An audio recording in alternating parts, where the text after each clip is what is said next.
Okay, so today they came and put our septic tank in. I talked with the builder. The way the septic tank's gonna have to go, unfortunately, we're gonna have to end up in some of my farmer's soybeans. I'll just have to reconcile that with him later. But we're gonna have to dig out here and bury the lines.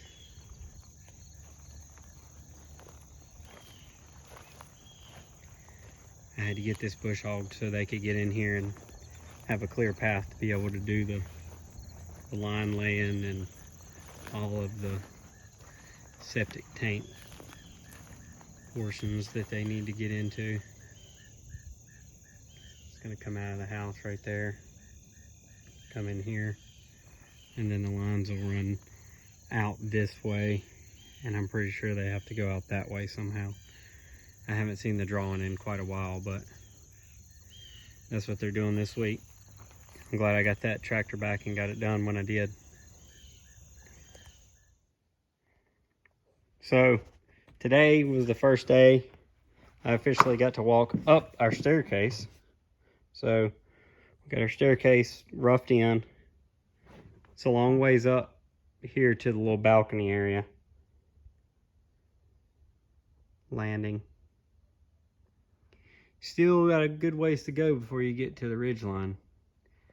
So what we decided, and I can't remember if I've talked about it in previous posts, but we're gonna take a sheetrock and we're gonna come down to here, and then we're gonna run a 90-degree angle and terminate it right into this wall, so we hide that I-beam all the way across, and then it'll hit down there at the HVAC, which that'll kind of just be a conjoining area, and then it'll 90 and go all the way up. Up here, we floored some of the attic area. So this is going to be unfinished attic, unheated attic space until we can get this building built, and then we're going to come back and do a permitted bonus room up here. Right now, it's just going to house our HVAC, our plumbing vent pipes, and one thing that the electrician suggested and that we agreed was we were going to put our panel up here. So our panel originally was in one of our boys' rooms. We decided to do a 300 amp panel, so we had plenty of room for growth if we ever decided to add a bunch of stuff. We just wanted to go bigger now, save ourselves the headache of trying to add services later. That also helped us when it came to Duke Energy to run the line from the road. That was a big plus for them, that we were going to have that high of an amperage. That way, over the course of the life of the house, we would be able to generate enough electricity to recoup their construction costs, which meant that our line from the road didn't cost any money. So when it's all said and done, this upstairs, it's actually about 40 feet long from this front area right here to back there. And we'll build a knee wall right here, a knee wall over there, up, and then the span in between them is about 18 feet, 19 feet. So we have about 19 feet by 46 feet, give or take, of usable space up here. The only time it really gets kind of narrow is whenever you're looking at the space right here at these I-beams where the knee wall would come in. The knee wall actually would probably come up to about 5 feet. So 5 feet, and then it just goes up from there. See, I have plenty of room to walk here. It's probably six feet in this area right here or more. So all of this space will be usable space. We talked about doing a big movie screen right there and having a movie style setup up here for the kids, and you know, some sort of activities over here, you know, whether they have game tables like ping pong or something like that, who knows. But we've got plenty of space to do with as what we want. Coming out on the balcony, going down the steps is a new feeling. Never had steps in a house before. Always lived in one-story houses. So it's kind of different. But in the other videos, we talked about how this landing was going to be unique. And this was something that I had to sell to my builder on building. So with the staircase coming out, I think it's about 36 inches, I made it where that corner was held up. And then this corner right here, it didn't come all the way out, because if we did, it was actually going to make our refrigerator either have to sit out further or be back in a cubby hole. So I talked him into cantilevering this corner here, and I think it worked out really good. It's very steady. This corner piece here is where our refrigerator door will actually open. And our refrigerator door, we measured it, it'll clear this, so when it opens, it doesn't even hit the wall. We also had a lot of rough-in wiring that they've done. They've mounted boxes in certain areas. In other areas, they've gone ahead and put in the electrical wiring. Our electrician, he was very, very good. As far as I was concerned, I thought he was good. We'll give him his final review whenever he's done.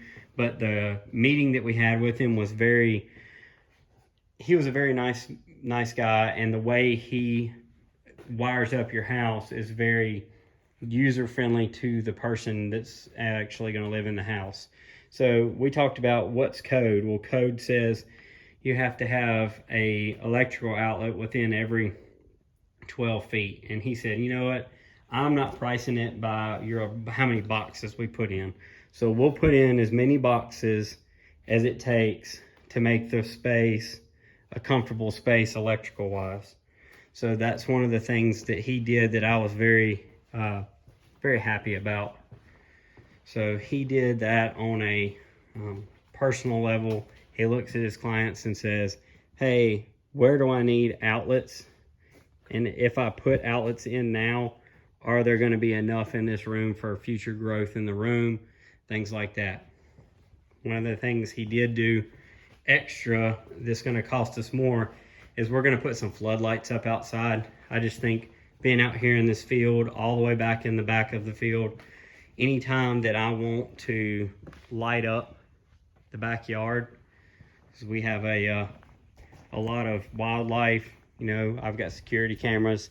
I don't want me to have to wonder what's outside. So if I turn on some floodlights and I can light up this whole back area, that would make me feel a lot more comfortable. I think it would make my wife feel a lot more comfortable as well. So we're gonna put some floodlights in back here, and they're gonna be discreet. You won't even see them. Hopefully, they'll be underneath the gutters.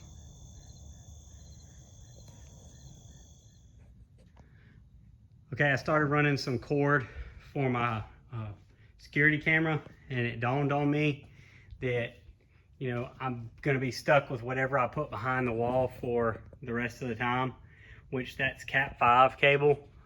Some comments in the previous video said I should use Cat6 or Cat7. I was like, well, I already got the Cat5. I might as well just run it.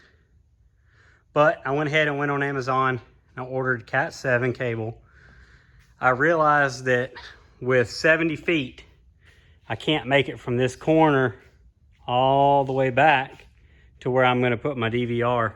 So I ordered 100-foot runs from here, and then I'm gonna run 2 Cat7 cables from behind my TV all the way over.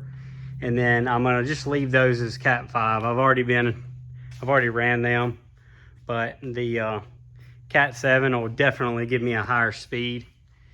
Anything behind the wall here, I can always come back and change later. That's the crazy thing about barndominiums, especially if you have attic access. So I was talking to my wife about it, and I said, well, anything I do up here until forever, I'll be able to get access to behind the walls, at least to a point. There's a purlin down there, but there's a gap. So if I ever drilled a hole in the wall, I could dangle a cord down there from here and be able to pull it through. So I can redo internet cables, anything I want up here. But anything down there in the living room is all gonna be behind sheetrock. So I've really got to think ahead now. I started to do Cat 6. I realized Cat 7's better. So we'll be running Cat 7 on Tuesday whenever I can get it from Amazon Prime. I'll take some video of it. I got all my Cat 5 over there. Because I can use the Cat 5 that came with the security cameras to make this run for now. And maybe make this run. But really, there's no point in putting Cat 7 up here right this moment. There's no urgency to that. So I'm going to do this side now. Worry about the other side later.